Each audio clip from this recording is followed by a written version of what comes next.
እዙ ድምፂ ራድዮ ኤረናዩ ክቡራት ሰማዕትና ዕለታዊ ዜና እንሆ። ናይ ዕቁባ መሰል ዘይተዋህቦም ኤርትራውያን ነበርቲ ስዊዘርላንድ ብዘይድሌቶም ናብ ሳልሰይቲ ሃገር ክፋነው ዝብል እማመ ቀሪቦ። ነቲ እማመ ዘቕረበ ኣባል ቆንስል ዳሚያን ሚለር ብገዛእ ፈቓዶም ናብ ሃገሮም ንኽምለሱ ዝደልዩ ቀዳምነት ክወሃቦም ተዘይኮይኑ ግና ብሕጂ ናብ እትርቋሕ ኣፍሪቃዊት ሃገር ብዘይድሌቶም ክጥረዙ ዝብል እማመ እዩ ዘቕርብ ዘሎ። እዚ እማመ ብዝበዝሑ ኣባላት ቆንስል ፈደራላዊ መንግስቲ ተቐባልነት ረኺቡ ግብራዊ ክሳብ ዝኸውን ነዊሕ መስርሕን ግዜን ዝሓትት ምዃኑ ሬድዮ ኤረና ዝተወከሰቶም ተጣበቕቲ መሰላት ይገልጹ። መንግስቲ ኤርትራ ካብ ወፃኢ ሃገራት ንዝጥረዙ ዜጋታት ከም ዘይቅበል ዝገለጽ እቲ ኣባል ቆንስል ክሳብ ወርሒ ለካቲት ኣብ ዝነበረ ግዜ ጥራይ 336 ናይ ዕቁባ መሰል ዘይተዋህቦም ኤርትራውያን ኣብ ስዊዘርላንድ ከም ዘለዉ ገሊጹ። ኣቐድማ ኣቢላ ዜጋታት ኤርትራን ካልኦት ሃገራትን ክትቅበል ምስ እስራኤልን ዓባይ ብሪጣንያን ዝተሰማምዐት ሩዋንዳ ከም ቀዳመይቲ ምርጫቲ ኣባል ቆንስል ስዊዘርላንድ ኮይናላ። ኣምሳያ ናይቲ ብቕዓት ዘይብሉ ተሓዛ ስደተኛታት ብርክት ዝበለ ፋይናንስያዊ ሓገዝ ክትረክብ ዝጸንሐት ሩዋንዳ ንስደተኛታት ከም ምንጪ ኣታዊ ናይ ወፃኢ ባጤራ ትጥቀመሎም ኣላ ዝብል ክሲ ከቕርበላ ጸኒሑ እዩ።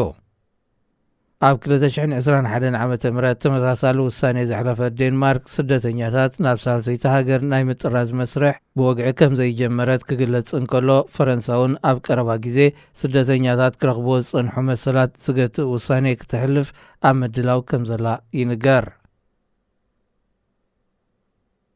ኮሚሽን ሃገራዊ ዋዕላ ኢትዮጵያ ኣብ ኦሮምያ ዝርከቡ ዕጡቓት ሓይልታት ብረቶም ኣውሪዶም ናብቲ ሃገራዊ ዘተ ክሳተፉ ጸዊዑ። ኣብ ዝተፈላለየ ክፋል ኢትዮጵያ ብዕጡቓት ሓይልታት ክካየድ ዝጸንሐ ውግእ ሓድሕድ ንምዕራፍ ተባሂሉ ዝሓለፈ ዓመት ዝቖመ ኮሚሽን ሃገራዊ ዋዕላ ኣብ ዞባታት ትግራይን ኣምሓራን እውን ዑደት ብምክያድ ምድላዋቱ ምጽፋፍ ከም ዝርከብ ይገልጽ። ሃገራዊ ዋዕላ ኢትዮጵያ ኣብ ዝመጽእ ሒደት ኣዋርሕ ከም ዝጅመር ብፖለቲከኛታት ሃገር ዝንገር እኳ እንተኾነ ኣብ ኦሮምያ ጥራይ ኣብ 7 ዞባታት ዝኾነ ምድላው ከም ዘይገበረ ይግለጽ። ኣብ ብዙሕ ከባቢታት ከም ዝንቀሳቐስ ዝነገረሉ ዕጡቕ ሓይሊ ኦኤልኤፍ ሸኔ ኣብ 2021 ብባይቶ ወከልቲ ህዝቢ ኣብ መዝገብ ሽበራ ስለ ዝሰፈረ ኣብቲ ሃገራዊ ዋዕላ ክሳተፍ ንምዃኑ ዝተዋህበ መግለጺ የለን። ወከልቲ ህዝቢ ክልል ኦሮምያ ኣቐድማ ኣቢሎም ሕብረት ኣፍሪቃ ኣብ መንጎ ፈደራላዊ መንግስትን ኦኤልኤፍ ሸኔን ብምእታው ዘተ ሰላም ከካይድ ጸዊዖም እዮም። ክሳብ ሕጂ 4 ፖለቲካውያን ሰልፍታትን ዕጡቓት ሓይልታትን ኣብ ሃገራዊ ዘተ ኢትዮጵያ ከም ዝሳተፉ ክፍለጥ እንከሎ ብውሕዱ 10 ካልኦት ግና ነቲ ዘተ ወግዓውነት ኣይሃብዎን ክብል ነቲ ኮሚሽን ዝመርሕ ዘሎ ፕሮፌሰር መስፍን ኣርኣያ ይገለጽ። ሕብረት ኤሮጳ ንመንግስታት ሶማልን ኒጀርን ናይ ከበድቲ ጽዋር ሓገዝ ክገብር መደብ ከም ዘለዎ ኣፍሊጡ። ንጸጥታን ድሕነትን ዘማእከለ ዘተ ኣብ ከተማ ብራስለስ ኣብ ዝተኻየደሉ ሓላፊ ጉዳያት ወፃኢ ሕብረት ኤሮጳ ጆሴፍ ቦረል ኣብ ዘስምዖ ቓል እቲ ሕብረት ካብ ዲፕሎማስያውን ፋይናንሳውን ሓገዝ ሓሊፉ ከበድቲ ጽዋር እውን ክሕግዝ ዘኽእሎ ናይ ፖሊሲ ምትዕራይ ይገብር ከም ዘሎ ኣፍሊጡ። ሩስያ ኣብ ዩክሬን ድሕሪ ዘካየደቶ ወራር ሕብረት ኤሮጳ ኣብ ናይ ወፃኢ ዝምድናታቱ ምትዕራይ ክገብር ከም ዘለዎ ምእማኑ ዝገልጽ ጆሴፍ ቦረል ተመሳሳሊ ሓገዝ ናብ ሃገራት ኣፍሪቃ እውን ዘይለኣኸሉ ምኽንያት ከም ዘየላ ሓቢሩ።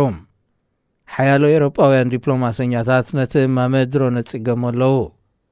ኩናት ዘምጽኦ ዳይናሚካዊ ለውጢ ንምእማቱ ኣጸጋሚ ስለ ዝኾነ እቲ ኸበድቲ ጽዋር ናብ ዘይተመደበሉ ወገን ክኣቱ ክእል እዩ ብምባል ስጋቶም ዝገልጹቶም ዲፕሎማሰኛታት ሕብረት ኤሮጳ ናብ ዘይተዳልወሉ ኩናት ክኣቱ ይኽእል እዩ ኢሎም። ጸጥታዊ ድሕነት ኣፍሪቃውያን ማዕረ ካልኦት ህዝብታት ኣገዳሲ እዩ ዝብሉ ካልኦት ወገናት ሕብረት ኤሮጳ ንሶማልን ኒጀርን ናይ ኣጽዋር ደገፍ እንተገይሩ ብሓቂ ናይ ፖሊሲ ምትዕራይ ገይሩ ማለት እዩ ብምባል ደገፎም ገሊጾም። ኣብ ዝሓለፉ መዓልታት ብዝሒ ሃገራዊ ሰራዊት ሶማል ልዕሊ 30,000 ክበጽሕ ኣብ መንጎ ፈደራላዊ መንግስትን መራሕቲ ዞባታትን ኣብ ስምምዕ መብጽሑ ተገሊጹ እዩ። ክቡራት ሰማዕትና ዜና ኣብዚ ይፍጸም። እዚ ድምፂ ራድዮ ኤረና እዩ።